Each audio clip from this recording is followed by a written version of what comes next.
विविध प्रथा, परंपरा आणि रीतिरिवाज एका पिढीकडून दुसऱ्या पिढीकडे नेणारा होलिकोत्सव गावागावात दिमाखात सुरू झालाय।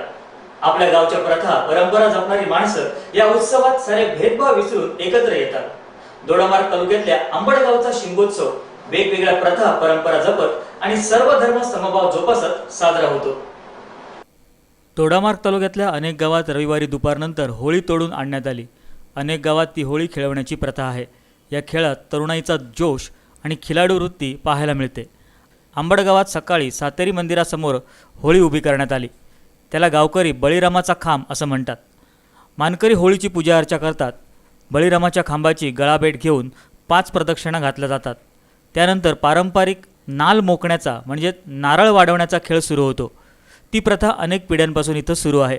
कोणी बळीरामाच्या खांबाच्या मुळाशी असलेल्या दगडावर नारळ थोडून नवस बोलतात, तर काही जण नवस फेडतात। नवस बोलणे आणि फेडण्यासाठी नारळ वाढवण्याची प्रथा आंबडगावात वर्षानुवर्षापासून सुरू आहे। अनेक जण एक खेळ म्हणून सुद्धा नारळ वाढवतात। प्रत्येकाकडे 1-2 अथवा अधिक नारळ असतात। नारळ वाढवण्याचा तो खेळ किंवा परंपरा अनुभवण्यासाठी लहान थोर मंडळींची मंदिरासमोर मोठी गर्दी होते। दरवर्षीप्रमाणे या ठिकाणी 7 दिवसाचा शिमगा उत्सव साजरा केला जातो। काल दुपारी श्री सातेरी देवीची होळी आणि बळीरामाचा खांब तोडण्यात आला।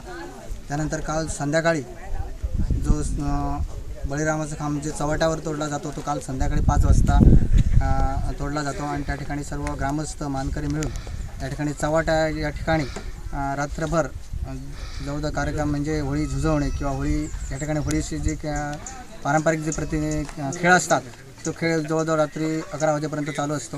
त्यानंतर रात्री 11च्या नंतर पुन्हा ती होळी आपल्या सातेरी देवीच्या या ठिकाणी पटांगणावर आणला जातो आणि आज दुपारी सर्व मानकरी ग्रामस्थ मिळून हा बळीरामाचा खांब उभा करतो।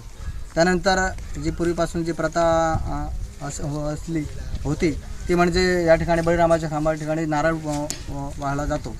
याचा एवढाच उद्देश की जे आपल्या मनातमध्ये काही जे कोणाचे नवस असतात, जे नवस बोलले जातात आणि त्या जो नवस पूर्ण झाल्यानंतर किंवा पूर्ण व्हायचा असतो, ज्या कोणाची काय मनात इच्छा असते ती आपली पूर्ण झाल्यानंतर आपण तो नारळ वाढला जातो किंवा जी आपली इच्छा काही असेल ती देवाकडे मागणं करून त्या उद्देशाने नारळ फोडला जातो।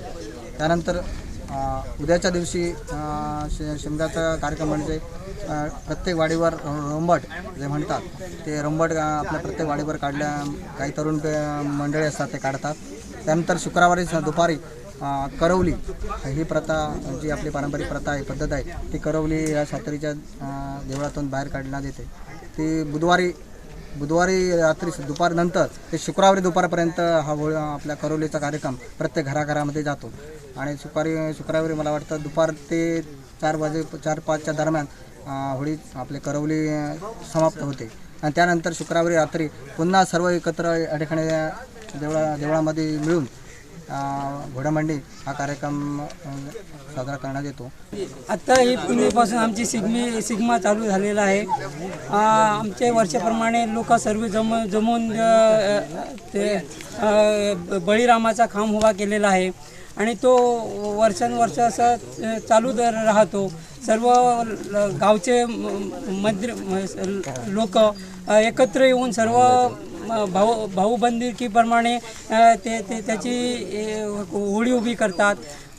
असं हा आमचा पारंपरिक नारळ फोडून आम्ही त्याची सांगता करत असतो।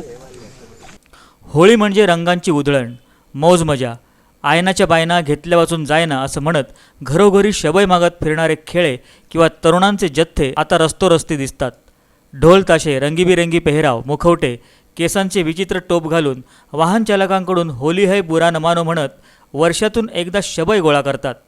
प्रथा, परंपरा, मनमोहक रंग, नृत्य, संगीत अशा अनेकविध गोष्टींचा संगम होलिकोत्सवामध्ये पाहायला आणि अनुभवायला नक्की मिळतो। प्रभाकर दुरी, कोकण नाऊ, दोडामार्ग।